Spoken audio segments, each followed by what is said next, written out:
So ఇక్కడ మీరు చేసే జాబ్ ఏంటి అండ్ జాబ్ ఆపర్చునిటీస్ ఎలా ఉంటాయి? నేను మీకు చూసిన ట్రేడింగ్ కంపెనీలో కంట్రీ హెడ్గా చేస్తున్నాను. Okay. And I have started like procurement manager in same company. So ఒక 12 years తర్వాత నాకు ప్రమోషన్ వచ్చింది. So I become as a country head. So నాకు ఈ ఆఫర్ మా కజిన్ రెఫరెన్స్ ద్వారా వచ్చింది. తను కూడా ఇక్కడ ఉంటాడు, మా ఫోటో దగ్గర ఉంటాడు. సో ఇంకా జాబ్స్ ఆపర్చునిటీస్ అంటే 99.9% ఏంటంటే రెఫరెన్స్ ద్వారానే. ఎవరైనా తెలుసు ఇప్పుడు మీరు ఫర్ సపోజ్ ఉన్నారు, మీరు ఇంకెవరికైనా రిఫర్ చేయడం అలా అంటే మీకు ఎలా చెప్పాలంటే, ఇప్పుడు మీకు ఇండియాలో ఉన్నారు, పుట్టి పెరిగారు, ఆఫ్రికా అనగానే ఒక నెగిటివ్ థింకింగ్ వస్తుంది.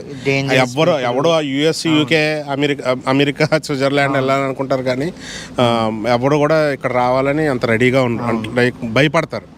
ఎందుకంటే మన ప్రభావం, మన చిన్నప్పటి నుంచి చూసిన ప్రభావం మూవీస్లో కానీ వీళ్ళని ఒక విలన్స్ లా చూపించడం, ఇవన్నీ మన మైండ్లో ఇది నెగిటివ్ థింకింగ్లో ఉంటాయి అన్నమాట.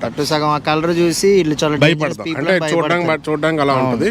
బట్ అది టు బి ఫ్రాంక్ వాళ్ళు అలా ఏం కాదు, అంత చాలా ఫ్రెండ్లీగా ఉంటారు. వాళ్ళకి హామ్ చేయనంత వరకు మనల్ని ఏమంటారు. ఇప్పుడు మనం ఇండియాకి ఎగ్జాంపుల్ తీసుకుందాం. ఇండియా బ్రిటిష్ వాళ్ళు రూలింగ్ చేసినప్పుడు మనం తరిమి కొట్టామా లేదా? సో అలాగే ఇక్కడ కూడా ఏంటంటే మన కింద వాళ్ళు పనిచేస్తున్నారు. సో మనం ఏంటంటే వాళ్ళతో పని చేయించున్నంత వరకు ఓకే, కానీ వాళ్ళని కొట్టడం కానీ తిట్టడం కానీ ఇలాంటివి ఏమైనా చేస్తే చాలా స్ట్రిక్ట్గా ఉంటాయి ఇక్కడ రూల్స్.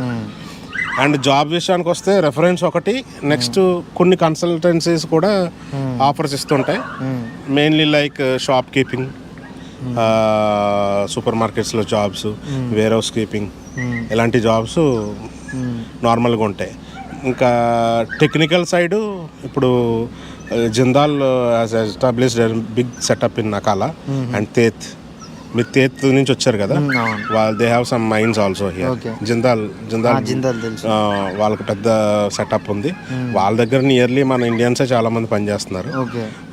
సో అలాంటి దగ్గర టెక్నికల్ వర్క్స్ వాళ్ళకి బాగా ఆపర్చునిటీస్ ఉన్నాయి.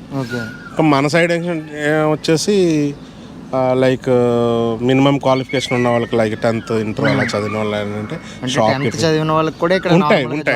ఉంటాయి. షాప్ కీపింగ్ కానీ, హెల్పర్ కానీ, ఇలాంటి జాబ్స్ ఉంటాయి. అంటే ఆ జాబ్స్ మన ఇండియాలో కూడా ఉంటాయి కదా, డిఫరెన్స్ ఏమంటే శాలరీ అంత ఉంటుంది కదా.